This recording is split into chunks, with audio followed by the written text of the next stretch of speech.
O sol de março castigava impiedosamente as pedras irregulares do Largo do Pelourinho, em Salvador, naquele ano de 1747. O calor úmido e sufocante da Bahia colonial se misturava aos odores penetrantes do mercado. Suor humano, couro curtido, especiarias vindas do Oriente e o cheiro inconfundível da cana-de-açúcar que chegava dos engenhos do Recôncavo. Era dia de feira, e como sempre acontecia nas quintas-feiras, uma multidão heterogênea se aglomerava na praça principal da Cidade Alta. Entre comerciantes portugueses de roupas pesadas e inadequadas para o clima tropical, escravos carregando fardos nas costas curvadas pelo peso e pelo cansaço, índios aculturados que vendiam frutas e artesanatos, e alguns poucos membros da nobreza local que se aventuravam pelo comércio popular, destacava-se uma figura imponente que chamava a atenção de todos por onde passava.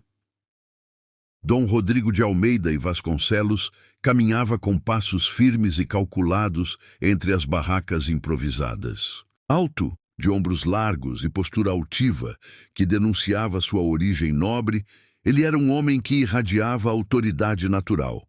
Seus cabelos castanhos, levemente grisalhos nas têmporas, estavam presos em uma pequena cauda nos moldes da moda europeia, e seus olhos cor de âmbar observavam tudo ao redor com a sagacidade de quem estava acostumado a avaliar pessoas e situações com precisão cirúrgica.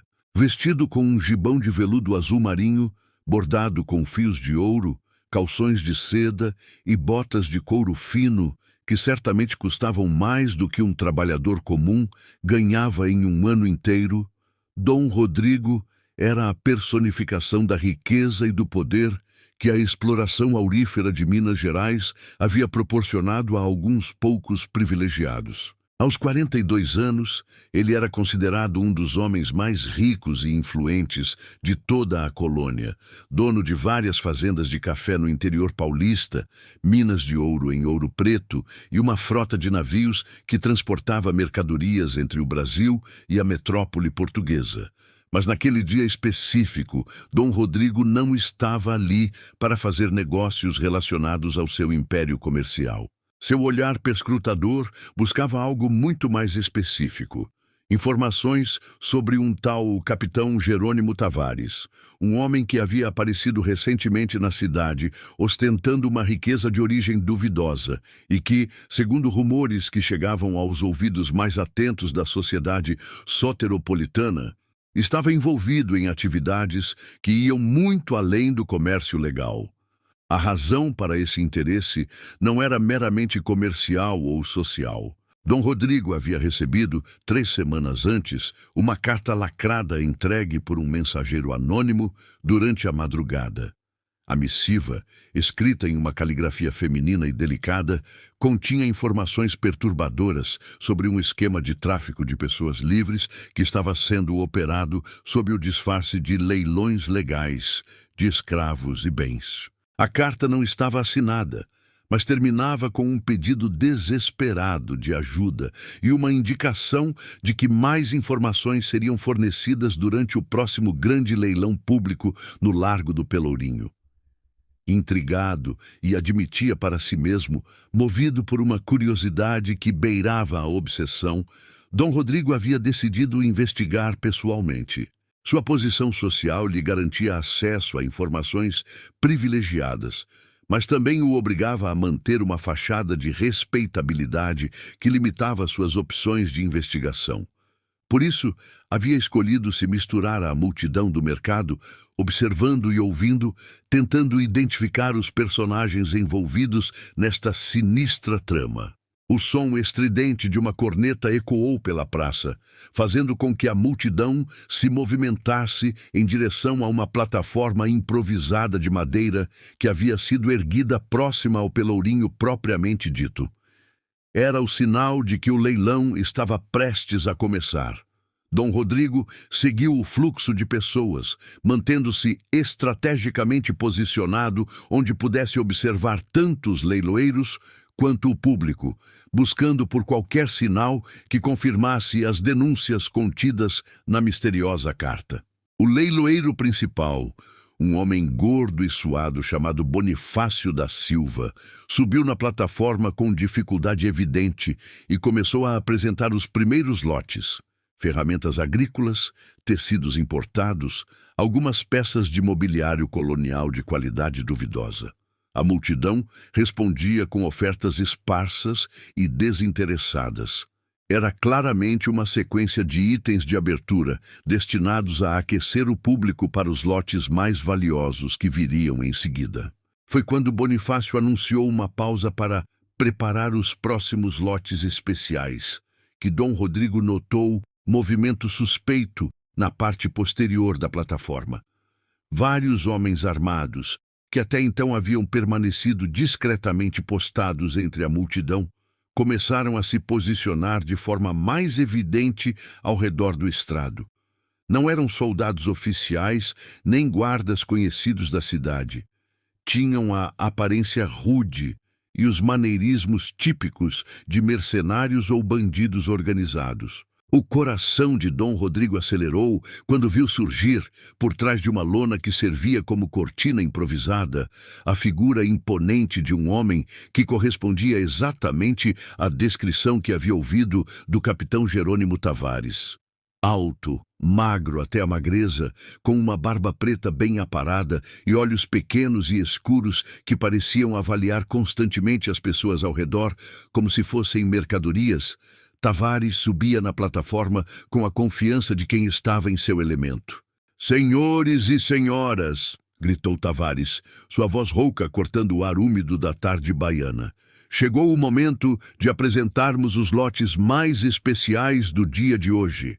Itens raros, de qualidade excepcional, que certamente interessarão aos cavalheiros de gosto mais refinado." A multidão se agitou com expectativa. Dom Rodrigo percebeu que várias pessoas na audiência pareciam saber exatamente o que estava por vir. Suas expressões demonstravam uma antecipação que ia além da simples curiosidade comercial. Havia algo premeditado, quase ritualístico, na forma como alguns espectadores se posicionavam e trocavam olhares cúmplices. Foi então que ela apareceu. Conduzida por dois homens robustos que a flanqueavam de cada lado, uma jovem mulher foi trazida para a plataforma. E Dom Rodrigo sentiu como se alguém tivesse lhe desferido um soco no estômago. Ela não poderia ter mais de 20 anos. Seus cabelos castanho claros, com reflexos dourados que brilhavam sob o sol inclemente, caíam em ondas suaves até a cintura, parcialmente cobertos por um véu simples que não conseguia esconder completamente a beleza extraordinária de seu rosto. Sua pele, embora levemente bronzeada pelo sol colonial, tinha a suavidade e a delicadeza que denunciavam origem nobre, ou pelo menos uma vida que até recentemente havia sido protegida das asperezas do trabalho braçal. Mas era nos olhos que residia o verdadeiro impacto de sua presença. Grandes, de um azul acinzentado, que lembrava o mar em dia de tempestade, eles expressavam uma mistura devastadora de medo, desespero e uma dignidade ferida que tocou algo profundo no peito de Dom Rodrigo. Mesmo na situação humilhante em que se encontrava, com as mãos amarradas à frente do corpo e vestindo apenas uma túnica simples de algodão cru, que havia conhecido dias melhores, ela mantinha a cabeça erguida e o olhar desafiador. "Apresento-lhes", gritou Tavares com um sorriso que não chegava aos olhos, "uma peça verdadeiramente especial, jovem, saudável, de boa educação e refinamento pouco comum nestas terras. Ideal para serviços domésticos especializados ou outras atividades que os senhores possam imaginar."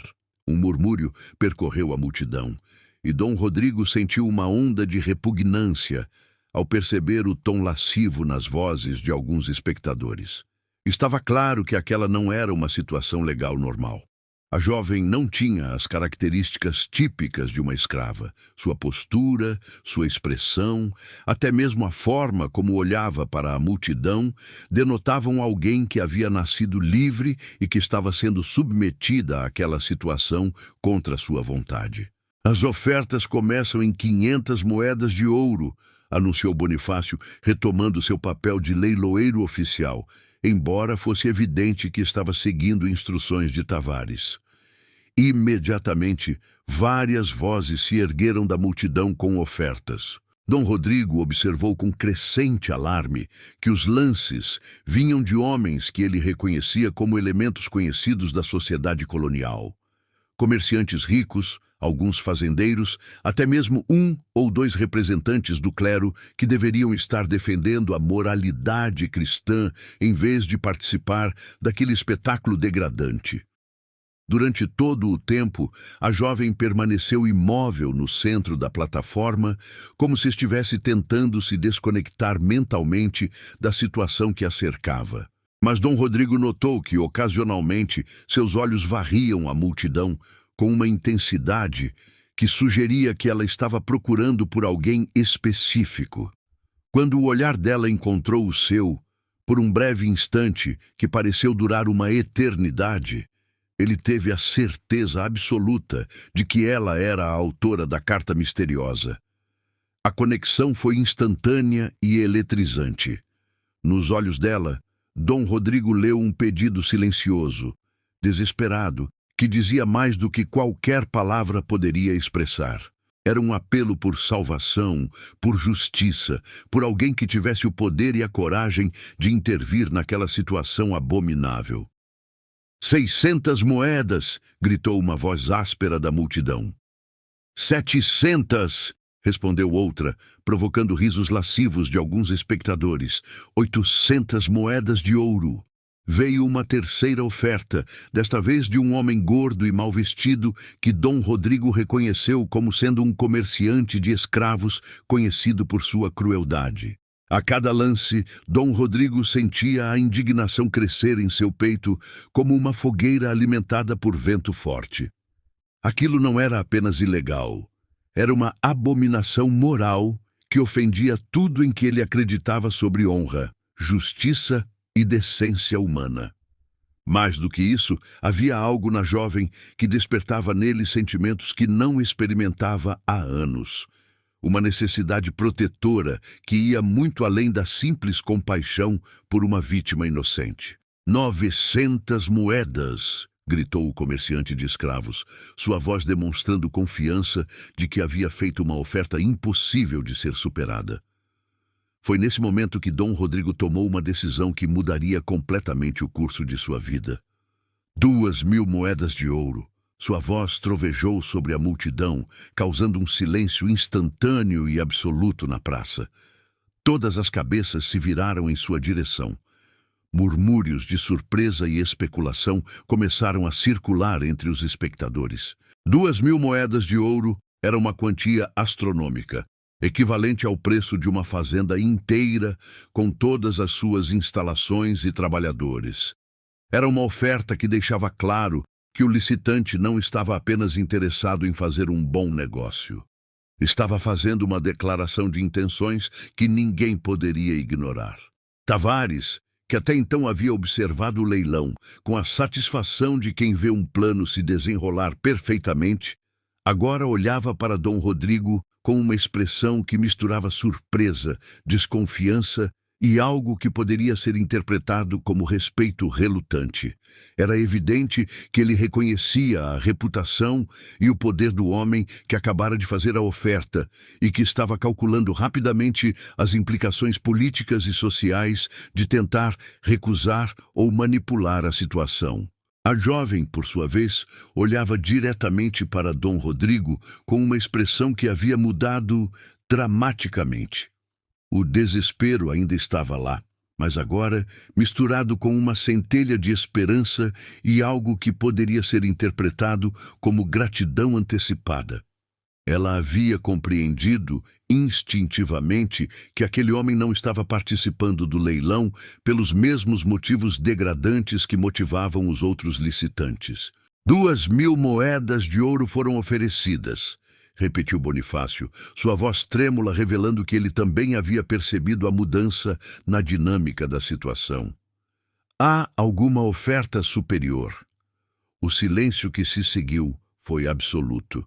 Ninguém na multidão tinha recursos financeiros para competir com uma oferta daquela magnitude.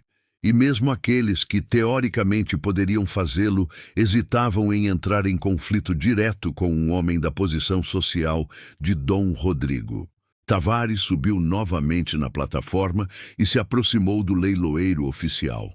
Houve uma breve conversa sussurrada entre os dois, durante a qual Dom Rodrigo pôde observar que o capitão fazia gestos em sua direção e parecia estar dando instruções específicas sobre como proceder. "O lote foi arrematado", anunciou finalmente Bonifácio, embora sua voz não demonstrasse a satisfação habitual de um leiloeiro que acabara de conduzir uma venda excepcional. "Pelo cavalheiro que ofereceu 2.000 moedas de ouro." Um murmúrio de decepção percorreu parte da multidão, especialmente entre aqueles que haviam participado ativamente do leilão. Mas Dom Rodrigo notou que vários dos espectadores, que inicialmente pareciam mais envolvidos na situação, agora se afastavam discretamente, como se quisessem evitar ser associados ao que havia acontecido. Enquanto os procedimentos burocráticos do leilão eram finalizados, Dom Rodrigo mantinha seu olhar fixo na jovem, que continuava na plataforma aguardando que alguém viesse buscá-la.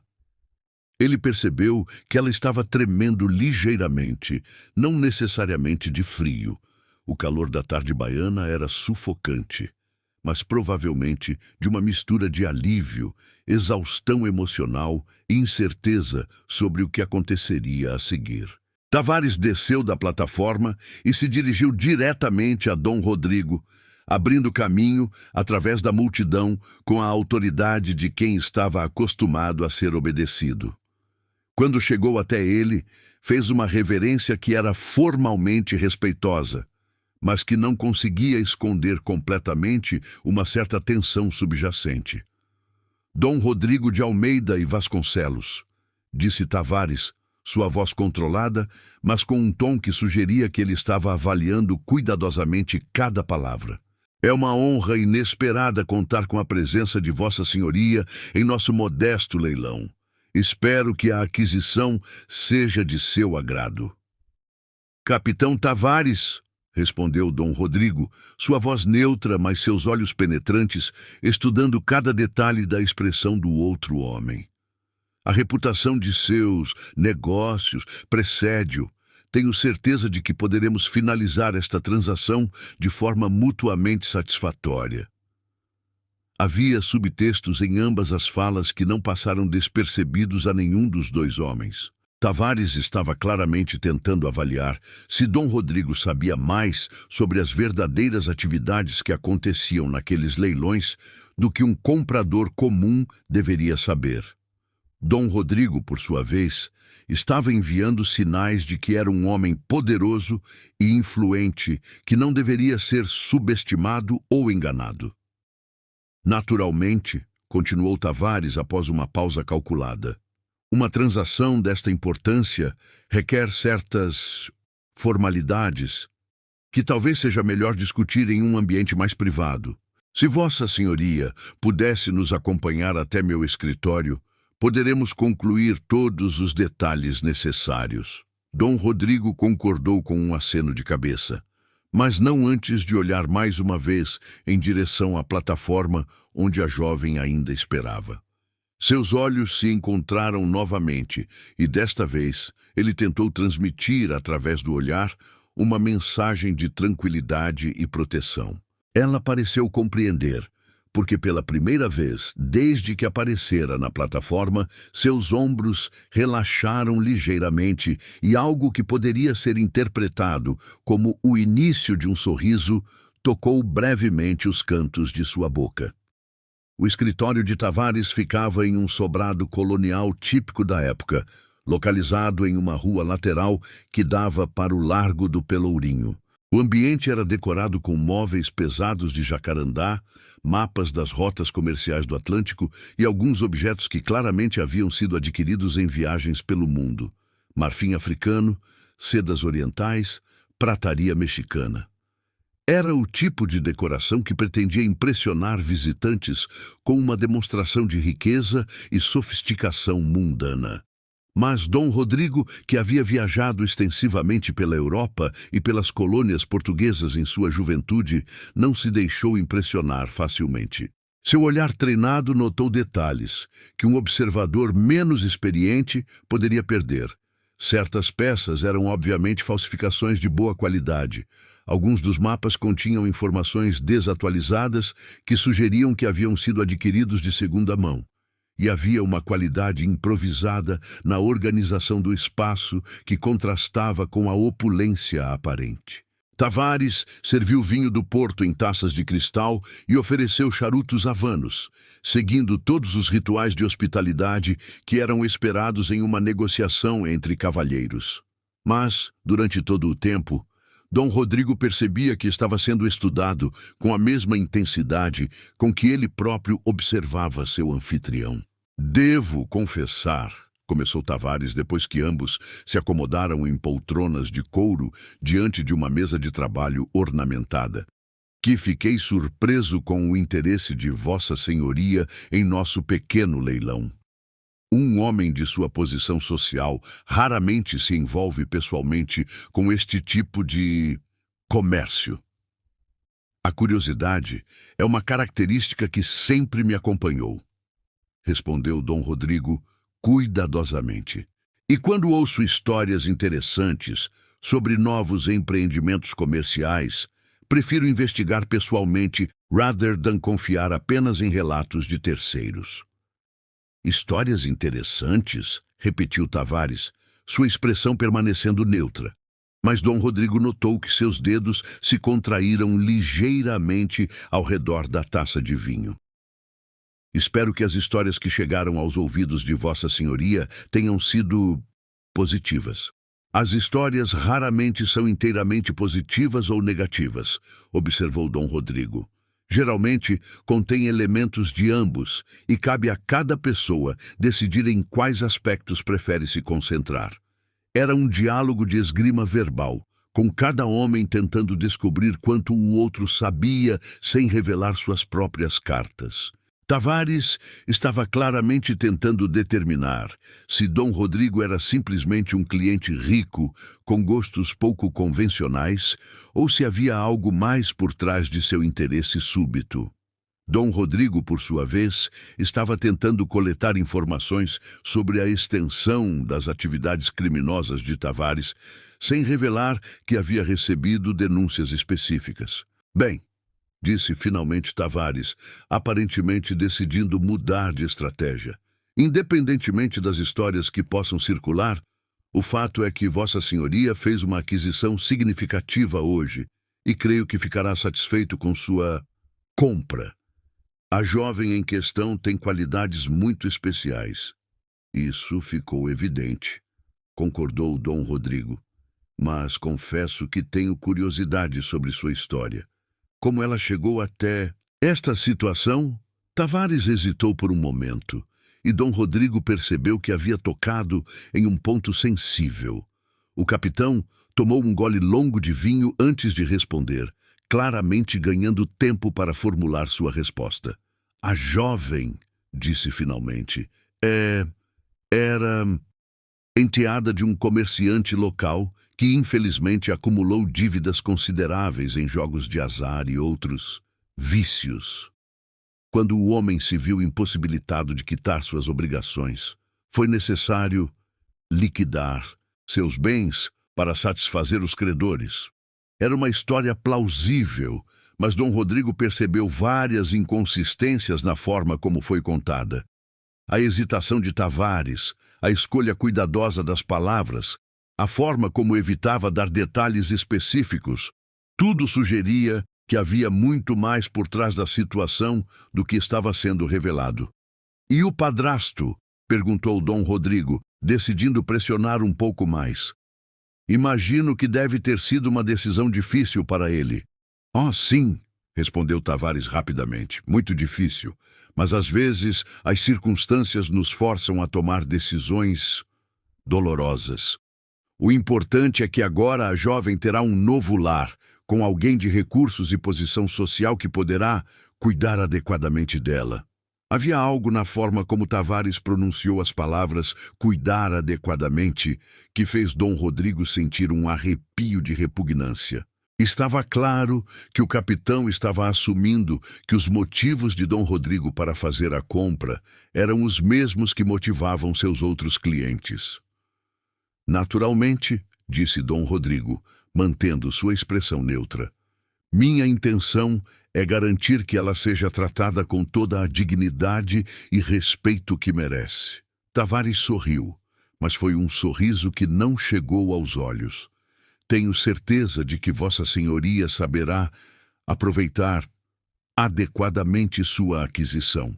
E a conversa foi interrompida pela chegada de um dos capangas de Tavares, que sussurrou algo no ouvido do capitão. Tavares assentiu e se virou para Dom Rodrigo.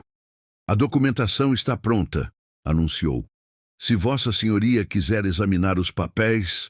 Dom Rodrigo examinou cuidadosamente os documentos apresentados. Estavam bem elaborados, com selos oficiais e assinaturas que pareciam autênticas à primeira vista. Mas seu olhar treinado notou pequenos detalhes que confirmavam suas suspeitas. A tinta usada em algumas das assinaturas era ligeiramente diferente. Algumas das marcas d'água não correspondiam exatamente aos padrões oficiais que ele conhecia. E havia rasuras sutis em pontos estratégicos do texto. Mas Dom Rodrigo assinou os documentos sem hesitação. Sua prioridade naquele momento era tirar a jovem das mãos de Tavares o mais rapidamente possível. As questões legais e criminais poderiam ser resolvidas posteriormente, quando ele tivesse mais informações e pudesse agir com segurança. O pagamento foi feito em moedas de ouro, contadas cuidadosamente diante de ambos os homens. 2.000 moedas representavam uma quantia extraordinária, e Dom Rodrigo notou que Tavares não conseguia esconder completamente sua satisfação ao ver o ouro sendo empilhado sobre sua mesa. Foi um prazer fazer negócios com Vossa Senhoria, disse Tavares quando a transação foi concluída. Espero que nossa associação comercial possa continuar no futuro. O futuro sempre reserva surpresas interessantes, respondeu Dom Rodrigo ambiguamente. Tenho certeza de que nossos caminhos se cruzarão novamente. Quando saíram do escritório, Dom Rodrigo foi conduzido a um pátio interno, onde a jovem esperava, agora acompanhada por uma mulher mais velha, que aparentemente havia sido designada para cuidar dela durante a espera. Ver a jovem de perto, Dom Rodrigo ficou ainda mais impressionado com sua beleza natural e com a dignidade que ela conseguia manter mesmo naquela situação humilhante. Dona Isabela, disse Tavares dirigindo-se à jovem, apresento-lhe seu novo protetor, Dom Rodrigo de Almeida e Vasconcelos. Isabela. Finalmente ele sabia seu nome. Ela fez uma reverência respeitosa, mas quando ergueu os olhos para olhá-lo, Dom Rodrigo viu que havia uma inteligência aguçada por trás daqueles olhos azul acinzentados e uma força interior que havia resistido a tudo que lhe havia sido imposto. É uma honra conhecê-la, Dona Isabela, disse Dom Rodrigo, fazendo uma reverência que demonstrava muito mais respeito do que seria habitualmente concedido a alguém em sua posição social atual. Espero que possamos conversar em breve sobre sua situação. Ela assentiu silenciosamente, mas Dom Rodrigo percebeu que ela havia captado a mensagem subliminar em suas palavras. Ele não a estava tratando como propriedade adquirida, mas como uma pessoa com quem pretendia dialogar. A despedida de Tavares foi cordial, mas rápida. Era evidente que o capitão queria encerrar a transação o quanto antes e evitar que Dom Rodrigo tivesse muito tempo para fazer perguntas inconvenientes ou observar detalhes que pudessem levar a complicações futuras. Dom Rodrigo havia chegado ao leilão a pé como parte de sua estratégia de se misturar à multidão. Mas para a volta, ele havia providenciado que sua carruagem privada o esperasse em uma rua próxima.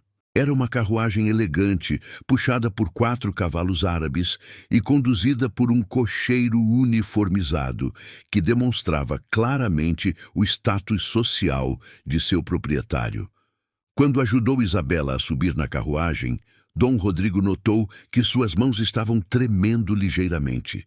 Não sabia se era de medo, exaustão, alívio ou uma combinação de todos esses sentimentos. Durante a viagem até sua residência na parte alta da cidade, eles permaneceram em silêncio, mas Dom Rodrigo podia sentir a tensão emanando dela como ondas de calor.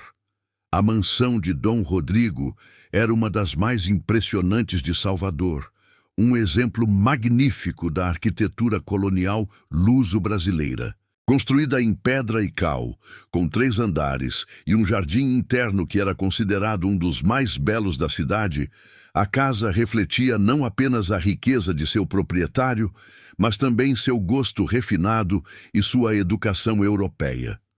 Quando chegaram, Dom Rodrigo instruiu seus criados para que preparassem os melhores aposentos de hóspedes para Isabela e que providenciassem roupas adequadas, uma refeição completa e tudo o mais que ela pudesse necessitar para se recuperar da provação que havia sofrido.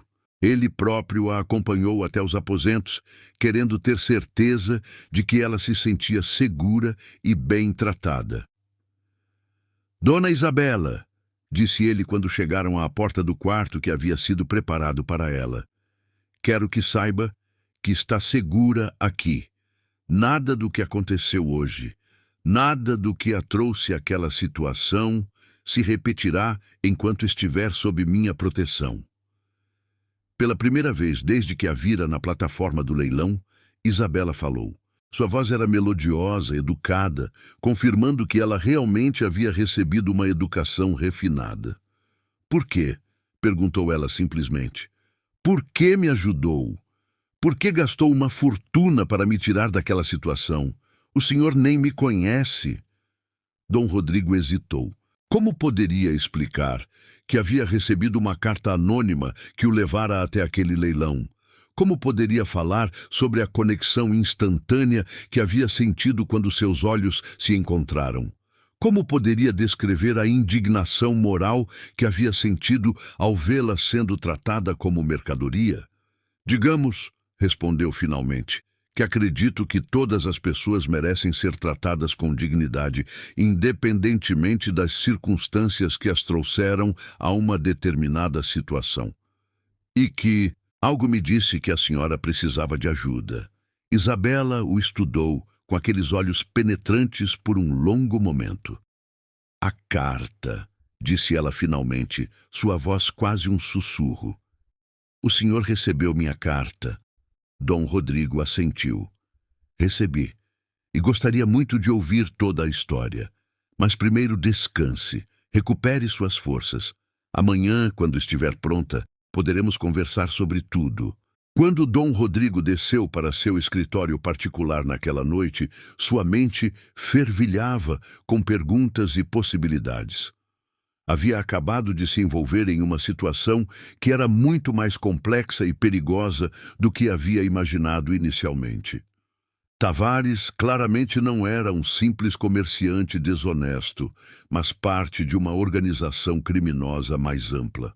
E Isabela não era uma vítima qualquer, mas alguém cuja história poderia expor crimes que iam muito além de um simples caso de tráfico de pessoas.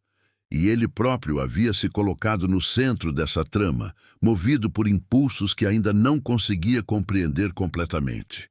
A atração que sentia por Isabela era inegável, mas ia muito além do físico. Havia algo nela, sua coragem, sua dignidade, sua inteligência, que tocava partes de sua alma que ele pensava que estavam mortas desde a morte de sua esposa, 10 anos antes. Mas agora ele havia se comprometido não apenas com a segurança dela, mas com o desvendamento de uma rede criminosa que poderia ter ramificações em toda a colônia. E Dom Rodrigo sabia, por experiência, que homens como Tavares não deixavam ameaças à sua operação sem resposta. Enquanto olhava pela janela de seu escritório para as luzes que pontilhavam a cidade baixa de Salvador, Dom Rodrigo tomava consciência de que sua vida havia mudado irrevogavelmente naquele dia. Ele havia cruzado uma linha que não permitia volta, e as consequências dessa decisão ainda estavam por se revelar. Lá em cima, no quarto de hóspedes, Isabela também olhava pela janela, mas seus pensamentos estavam voltados para o passado recente que a havia levado àquela situação terrível e para o futuro incerto que se abria diante dela. Ela sabia que sua salvação havia sido apenas o primeiro passo de uma jornada que poderia ser ainda mais perigosa do que a provação que havia acabado de enfrentar. E em algum lugar da Cidade Baixa, capitão Jerônimo Tavares contava suas moedas de ouro e planejava sua próxima jogada.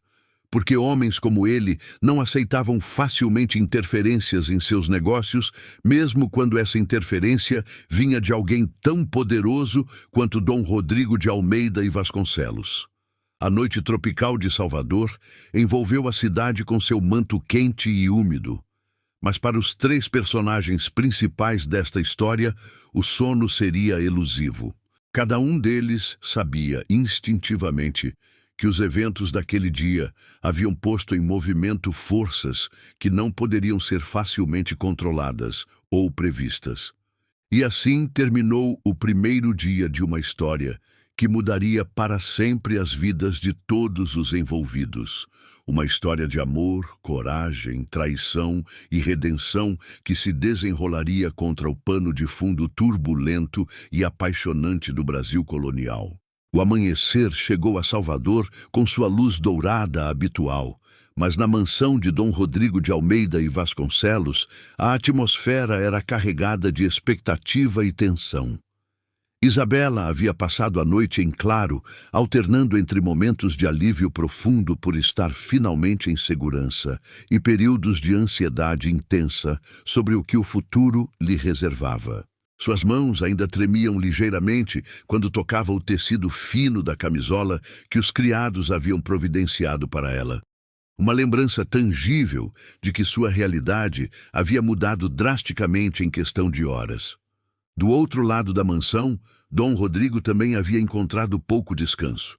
Sua mente fervilhava com as implicações de suas ações do dia anterior. Ele havia se envolvido em uma situação que poderia ter consequências políticas e sociais graves, mas mais do que isso, havia permitido que suas emoções guiassem uma decisão que deveria ter sido puramente estratégica. A imagem de Isabela na plataforma do leilão, com seus olhos azul-acinzentados, transmitindo uma dignidade ferida, mas inquebrantável, havia se gravado em sua memória de forma indelével. Quando os primeiros raios de sol começaram a filtrar através das cortinas de seda de seu escritório, Dom Rodrigo finalmente tomou uma decisão. Convocou sua governanta, Dona Esperança, uma mulher de meia idade que dirigia sua casa com eficiência militar e discrição absoluta para dar instruções específicas sobre como tratar Isabela. Dona Esperança, disse ele, sua voz carregando a autoridade natural de quem estava acostumado a ser obedecido. A jovem senhora que chegou ontem não deve ser tratada como uma propriedade. Ela é uma hóspede desta casa, com todos os direitos e cortesias que isso implica. Quero que seja tratada com o mesmo respeito que seria concedido a uma dama da melhor sociedade. A governanta, que havia servido a família de Dom Rodrigo por mais de 20 anos, assentiu com compreensão. Ela havia presenciado situações incomuns antes e sabia quando não fazer perguntas desnecessárias. Perfeitamente compreendido, senhor, respondeu ela. E sobre as refeições, devo providenciar que sejam servidas em seus aposentos ou... Pergunte a ela, instruiu Dom Rodrigo. Deixe que ela decida onde se sente mais confortável. E Dona Esperança, se houver qualquer pessoa perguntando sobre nossa hóspede ou sobre os eventos de ontem, não foi dito nada. Para todos os efeitos, não temos visitas especiais. A governanta assentiu novamente, entendendo perfeitamente a necessidade de discrição. Em uma sociedade colonial, onde os rumores se espalhavam mais rapidamente que as doenças tropicais, a reputação de uma família podia ser arruinada em questão de dias se não fosse cuidadosamente protegida. Por volta do meio da manhã, Isabela finalmente desceu ao salão principal da mansão. Ela havia escolhido um dos vestidos que haviam sido providenciados para ela. Um modelo simples, mas elegante em seda azul claro, que realçava a cor de seus olhos e contrastava lindamente com seus cabelos castanho-dourados. Dom Rodrigo, que a esperava lendo correspondências no salão, sentiu seu coração acelerar quando ela apareceu na entrada da sala. "Bom dia, Dona Isabela", disse ele. "Bom dia, Dom Rodrigo", ela respondeu, sua voz demonstrando mais firmeza do que na noite anterior. "Dormi pouco, confesso, mas me sinto melhor, mais centrada." Ele a convidou para se sentar em uma das poltronas estofadas, próximas à grande janela que dava para o jardim interno da mansão. A luz natural que entrava pela janela criava um ambiente acolhedor e menos formal do que o escritório onde haviam se encontrado brevemente na noite anterior. "Dona Isabela", começou Dom Rodrigo cuidadosamente, "sei que passou por uma provação terrível e não quero pressioná-la a falar sobre assuntos que possam ser dolorosos. Mas se sentir à vontade para compartilhar sua história, isso me ajudaria muito a entender melhor a situação em que nos encontramos." Isabela ficou em silêncio por um longo momento, olhando através da janela para o jardim onde algumas escravas cuidavam das plantas ornamentais. Quando finalmente falou, sua voz era baixa, mas firme, carregada de uma determinação que impressionou Dom Rodrigo. "Meu nome completo é Isabela de Bragança Monteiro", começou ela. "Sou filha natural de Dom Fernando de Bragança, primo distante da família real portuguesa e de uma dama da corte brasileira, Dona Catarina Monteiro. Meus pais nunca se casaram oficialmente, ele já era casado em Portugal. Mas ele sempre me reconheceu como filha e garantiu que eu recebesse uma educação adequada à minha posição social." Dom Rodrigo assentiu, começando a entender por que Isabela possuía aquela combinação única de refinamento natural e força interior que havia chamado sua atenção desde o primeiro momento. "Quando eu tinha 16 anos", continuou Isabela, "meu pai morreu em um acidente de cavalo durante uma viagem a Minas Gerais. Sua morte foi conveniente para certas pessoas. Ele havia descoberto irregularidades nos registros de mineração de ouro em algumas das minas que supervisionava para a coroa, irregularidades que envolviam funcionários coloniais de alto escalão e comerciantes influentes. "E você acredita que a morte dele não foi acidental?" perguntou Dom Rodrigo, sua expressão se tornando mais grave. "Tenho certeza disso", respondeu Isabela com convicção. "Nas semanas antes de sua morte, meu pai havia começado a receber ameaças veladas. Ele chegou a mencionar que havia descoberto um esquema de contrabando de ouro que poderia envolver até mesmo pessoas ligadas ao governo colonial." Dom Rodrigo sentiu um arrepio de reconhecimento.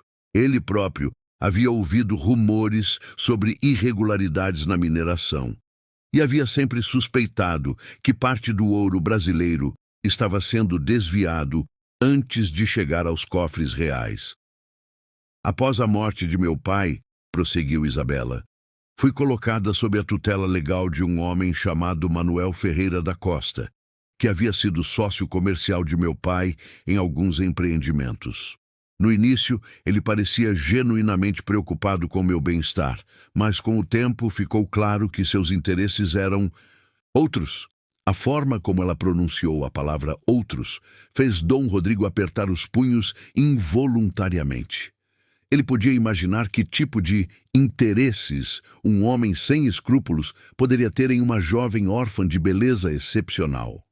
Manuel começou a fazer propostas inadequadas continuou Isabela, sua voz mantendo-se firme apesar da dificuldade do assunto. Quando eu as rejeitei categoricamente, ele mudou de estratégia. Começou a restringir minha liberdade, controlando meus movimentos, interceptando minha correspondência, demitindo os criados que eram leais a mim. E como chegou até o capitão Tavares? Perguntou Dom Rodrigo, embora já começasse a suspeitar da resposta.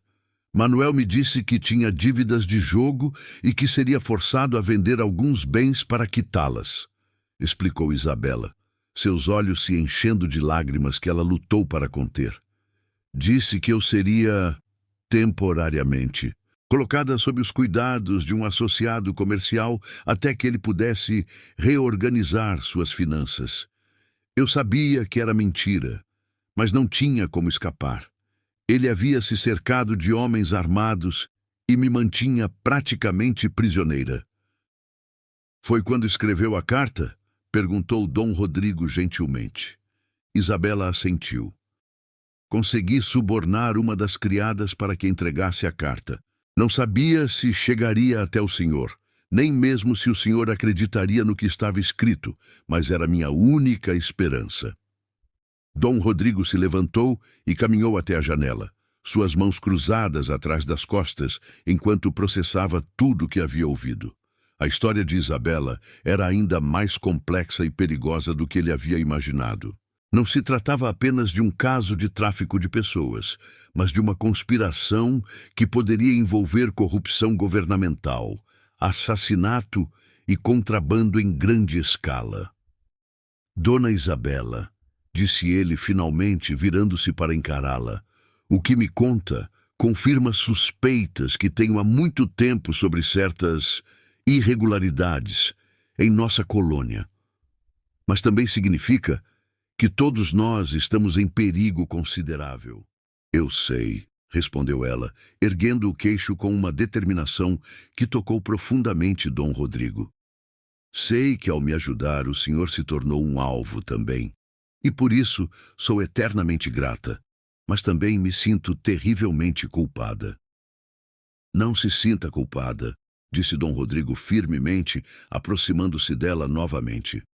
O que fiz por escolha própria, e agora que sei toda a história, estou ainda mais determinado a garantir que os responsáveis por isso sejam trazidos à justiça.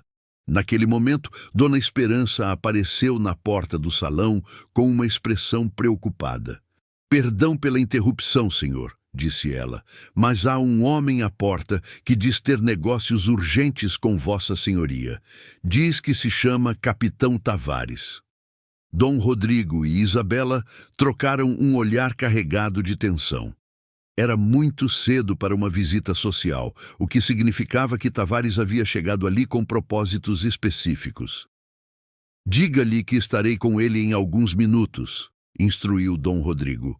Então, virando-se para Isabela, acrescentou, talvez seja melhor que permaneça em seus aposentos enquanto recebo esta visita. Não! Disse Isabela com firmeza que surpreendeu ambos. Não vou me esconder. Se ele veio aqui por minha causa, tenho o direito de saber o que pretende. Dom Rodrigo hesitou. Parte dele admirava a coragem de Isabela, mas a parte prática sabia que expô-la poderia ser perigoso.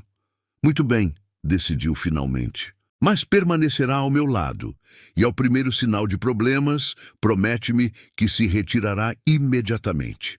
Isabela concordou, e Dom Rodrigo instruiu Dona Esperança para que conduzisse Tavares ao salão formal da mansão, um ambiente mais adequado para receber visitantes que poderiam ter intenções hostis.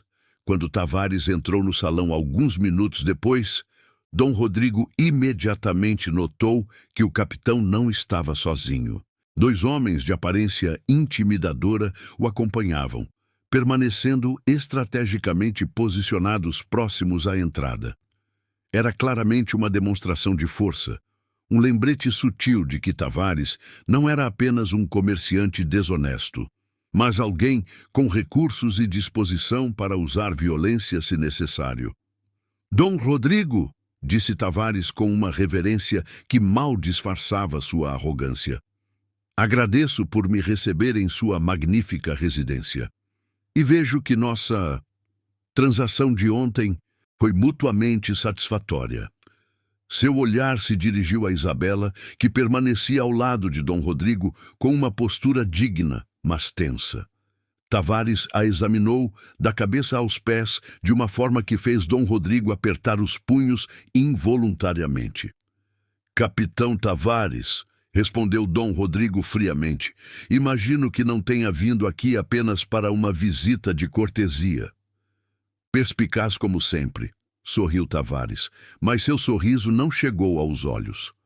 Na verdade, vim aqui porque surgiram algumas complicações relacionadas à nossa transação de ontem. Que tipo de complicações? Perguntou Dom Rodrigo, embora já suspeitasse da resposta. Bem, disse Tavares caminhando casualmente pelo salão como se fosse o dono da casa. Parece que certas autoridades coloniais começaram a fazer perguntas sobre algumas de nossas atividades comerciais. Perguntas inconvenientes que poderiam levar a investigações desnecessárias. Dom Rodrigo manteve sua expressão neutra, mas internamente estava calculando rapidamente. Se as autoridades estavam investigando, isso poderia significar que ele havia inadvertidamente se envolvido em algo ainda maior do que suspeitava. E como isso nos afeta? Perguntou ele.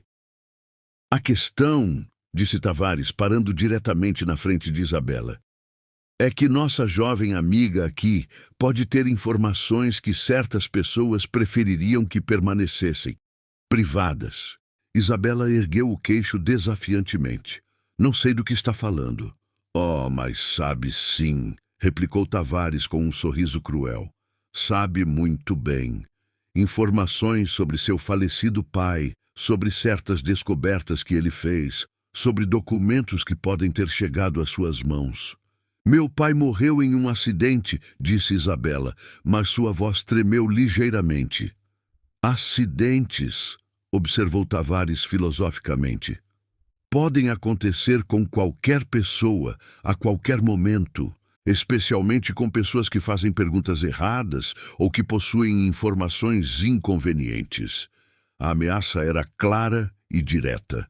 Dom Rodrigo deu um passo à frente, colocando-se fisicamente entre Tavares e Isabela. Capitão, disse ele, sua voz carregada de autoridade e advertência, está em minha casa como meu convidado. Sugiro que escolha suas palavras com mais cuidado. Tavares riu, um som desagradável que ecoou pelo salão. Dom Rodrigo, admiro sua cavalheirismo, mas receio que não compreenda completamente a situação em que se encontra. Ele fez um gesto sutil para seus homens, que imediatamente se posicionaram de forma mais ameaçadora. Verá, continuou Tavares, nossa pequena transação de ontem chamou a atenção de pessoas muito poderosas. Pessoas que não gostam quando seus negócios são interferidos por terceiros bem-intencionados. Que pessoas? Perguntou Dom Rodrigo, embora já começasse a suspeitar da extensão da conspiração. Pessoas que ocupam posições muito elevadas na administração colonial, respondeu Tavares. Pessoas que têm muito a perder se certas informações chegarem aos ouvidos errados. Dom Rodrigo sentiu um arrepio de compreensão. A corrupção não se limitava a comerciantes desonestos e criminosos de rua. Envolvia funcionários do governo colonial, possivelmente até mesmo pessoas ligadas ao vice-rei. O que querem? Perguntou ele diretamente. Simples, respondeu Tavares. Queremos a jovem de volta. E queremos qualquer documento ou informação que ela possa ter sobre as atividades de seu falecido pai. Isso não vai acontecer, disse Dom Rodrigo firmemente. Tavares suspirou dramaticamente. Esperava que dissesse isso, e devo admitir que respeito sua posição, mas receio que não tenha escolha no assunto. Ele fez outro gesto, e seus homens se moveram ainda mais perto. Verá, continuou Tavares, enquanto conversamos, outros membros de minha organização estão se posicionando estrategicamente ao redor de sua propriedade. Seus criados foram discretamente neutralizados, não feridos, apenas impedidos de interferir. E devo mencionar que temos informações muito detalhadas sobre seus negócios, suas propriedades, seus movimentos habituais. Dom Rodrigo percebeu que havia subestimado gravemente a organização e os recursos de Tavares. Não se tratava de um criminoso comum, mas de alguém com conexões e capacidades que rivalizavam com as de um pequeno exército privado. Além disso, acrescentou Tavares com malícia, seria uma pena se rumores começassem a circular sobre suas atividades recentes. Um homem de sua posição social se envolvendo em leilões questionáveis, comprando jovens para propósitos duvidosos. Imagino como isso seria recebido pela boa sociedade de Salvador. Era chantagem pura e simples, mas Dom Rodrigo sabia que Tavares tinha recursos para transformar suas ameaças em realidade. A sociedade colonial era implacável com escândalos, especialmente aqueles que envolviam comportamento sexual inadequado. Então, disse Tavares com falsa polidez, sugiro que reconsidere sua posição.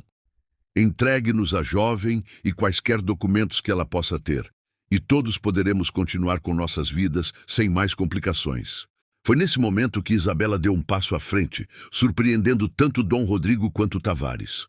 Eu irei com você, disse ela, sua voz firme, apesar do medo evidente em seus olhos. Não! Exclamou Dom Rodrigo imediatamente. Isso não é negociável. Dom Rodrigo, disse Isabela, virando-se para encará-lo. Não posso permitir que o senhor sofra as consequências de ter me ajudado. Já fez mais por mim do que qualquer pessoa tinha o direito de esperar. Que tocante, comentou Tavares secamente. Mas receio que não seja tão simples assim. Verão, agora que Dom Rodrigo sabe sobre nossas atividades, ele também se tornou um problema de segurança. Dom Rodrigo sentiu um arrepio de compreensão. Tavares não estava apenas ali para recuperar Isabela. Estava ali para eliminar qualquer pessoa que pudesse representar uma ameaça para sua organização. Por outro lado, continuou Tavares pensativamente, um homem de seus recursos e conexões poderia ser um ativo valioso para nossas operações. Talvez possamos chegar a um acordo mutuamente benéfico. Que tipo de acordo? Perguntou Dom Rodrigo, ganhando tempo enquanto tentava pensar em uma estratégia de escape. Simples, respondeu Tavares. Torne-se um parceiro silencioso em nossas atividades. Seus navios poderiam transportar certas mercadorias especiais entre o Brasil e outros portos. Suas conexões políticas poderiam facilitar certas transações.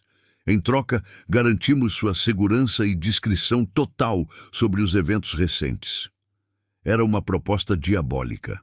Tavares estava oferecendo a Dom Rodrigo a chance de se tornar parte da mesma organização criminosa que havia vitimizado Isabela e incontáveis outras pessoas inocentes. E se eu recusar? Perguntou Dom Rodrigo, embora já soubesse a resposta. Bem, disse Tavares com um sorriso cruel, acidentes acontecem com muita frequência nestas terras tropicais. Doenças súbitas, ataques de bandidos, incêndios misteriosos. Seria uma tragédia se algo acontecesse a um homem tão respeitado quanto o senhor. Foi nesse momento que um som inesperado ecoou através da mansão. O barulho inconfundível de botas militares marchando em formação. Tavares franziu a testa, sua confiança vacilando pela primeira vez desde que havia chegado. "O que?" começou ele, mas foi interrompido pela chegada súbita de soldados uniformizados que irromperam no salão com armas em punho. "Em nome de Sua Majestade, o Rei de Portugal!" gritou o oficial que comandava o grupo. "Todos permaneçam onde estão!" Dom Rodrigo reconheceu imediatamente o oficial. Capitão Antônio de Sousa Mendes, um homem íntegro que servia como investigador especial para casos de corrupção colonial. Sua presença ali não poderia ser coincidência. Tavares tentou reagir, fazendo sinais para seus homens, mas os soldados foram mais rápidos. Em questão de segundos, os capangas foram desarmados e imobilizados, enquanto o próprio Tavares se encontrava com uma espada apontada para sua garganta. "Capitão Jerônimo Tavares", disse o oficial formalmente, "está preso por acusações de tráfico de pessoas, contrabando, extorsão, assassinato e traição à coroa." Tavares olhou ao redor desesperadamente, como se procurasse uma rota de escape que claramente não existia. "Isso é um erro", protestou ele. "Sou um comerciante legítimo, tenho conexões importantes. Há pessoas que o protegeram até agora", interrompeu o capitão Mendes. "Receio que suas conexões importantes já não estejam em posição de ajudá-lo. A investigação que conduzimos nas últimas semanas resultou em várias prisões entre funcionários coloniais corruptos." Dom Rodrigo sentiu uma onda de alívio misturada com curiosidade. Como os militares haviam chegado ali no momento exato? Como haviam descoberto as atividades de Tavares? Como se lesse seus pensamentos, o capitão Mendes se dirigiu a ele. "Dom Rodrigo de Almeida e Vasconcelos, presumo? Devo agradecer-lhe por sua carta de ontem à noite. As informações que forneceu foram cruciais para acelerar nossa investigação." Dom Rodrigo ficou confuso. "Minha carta? Mas eu não enviei nenhuma carta." Foi então que Isabela se aproximou dele, suas bochechas coradas de embaraço. "Fui eu", confessou ela. "Ontem à noite, depois que o senhor se retirou, escrevi uma carta detalhada sobre tudo o que sabia. Sobre a morte de meu pai, sobre as atividades de Tavares, sobre a rede de corrupção. Consegui que um dos criados a entregasse às autoridades militares em seu nome." Dom Rodrigo a olhou com uma mistura de admiração e exasperação. "Isso foi extremamente perigoso. Se Tavares tivesse descoberto..."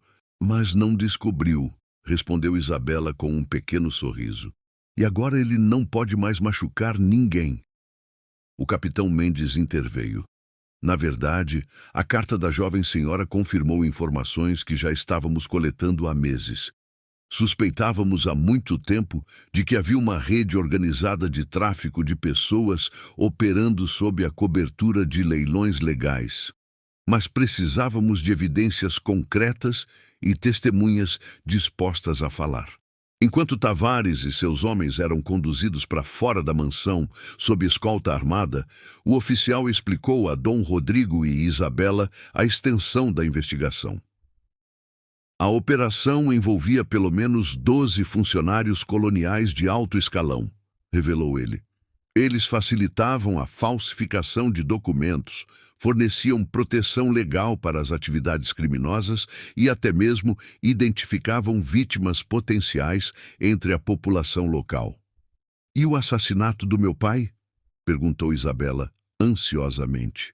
"Temos evidências suficientes para provar que Dom Fernando foi morto porque havia descoberto irregularidades na mineração que poderiam expor toda a rede", respondeu o capitão Mendes. Seu tutor, Manuel Ferreira da Costa, era uma das peças-chave da organização. Ele foi preso esta manhã junto com vários outros conspiradores. Isabela sentiu lágrimas de alívio e tristeza correndo por seu rosto. Finalmente, depois de 2 anos de sofrimento e incerteza, a verdade sobre a morte de seu pai estava sendo revelada e os responsáveis estavam sendo punidos. Dom Rodrigo colocou gentilmente uma mão em seu ombro.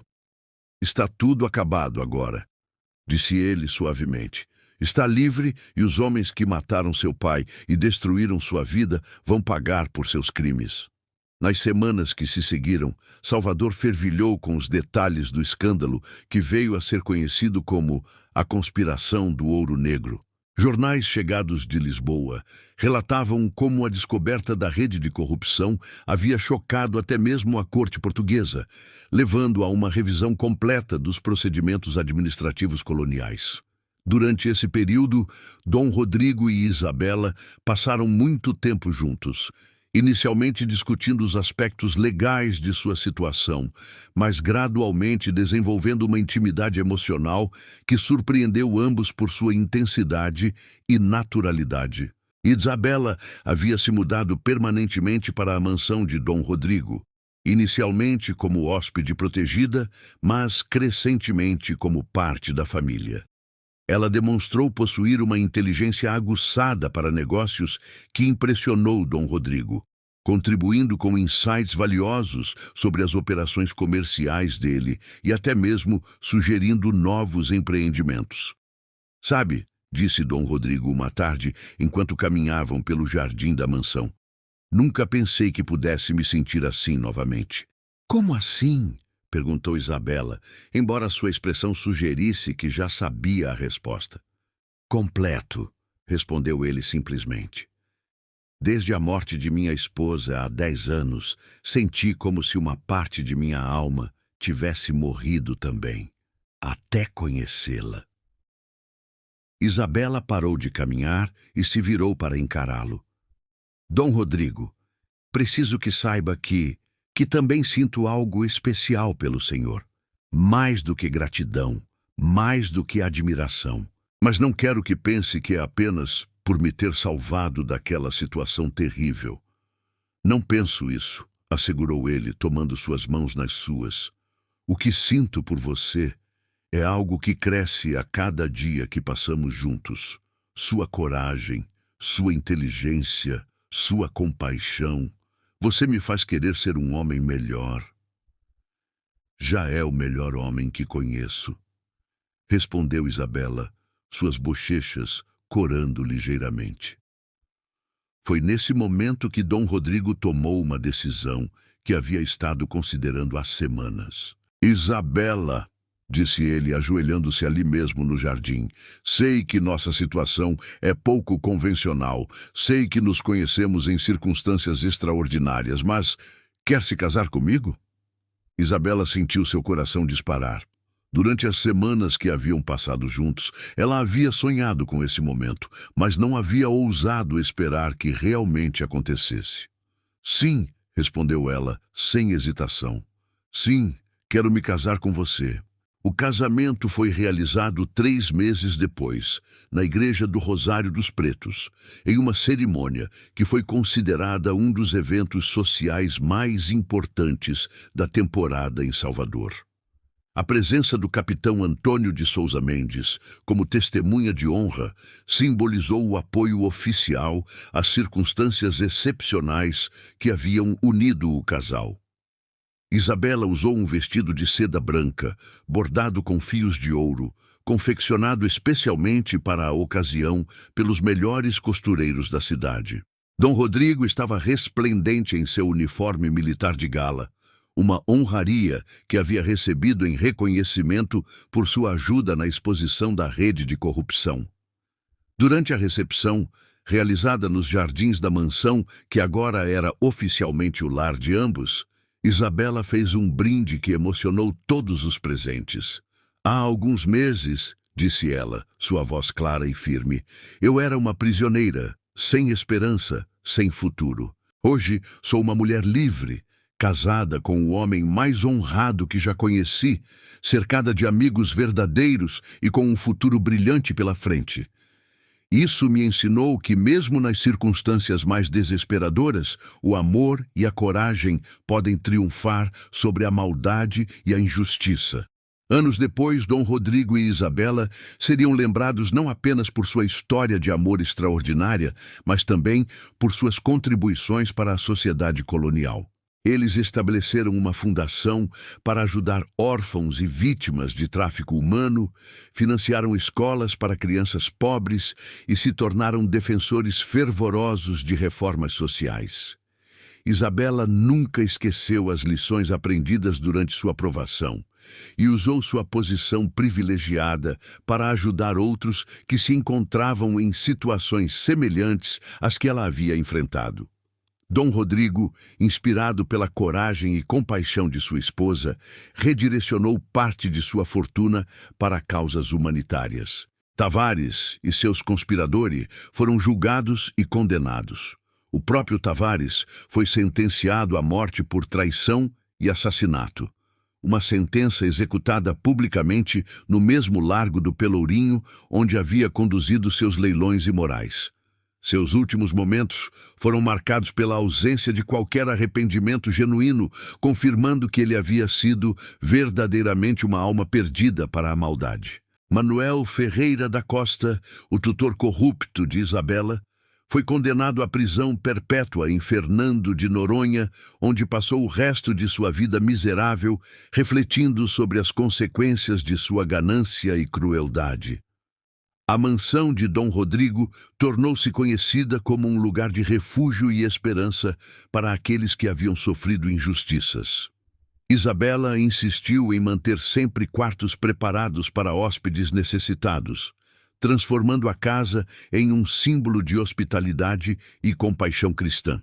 5 anos após seu casamento, Dom Rodrigo e Isabela tiveram seu primeiro filho, um menino que recebeu o nome de Fernando, em homenagem ao pai de Isabela. O batizado foi realizado pelo próprio bispo de Salvador, demonstrando o respeito e a admiração que o casal havia conquistado na sociedade colonial.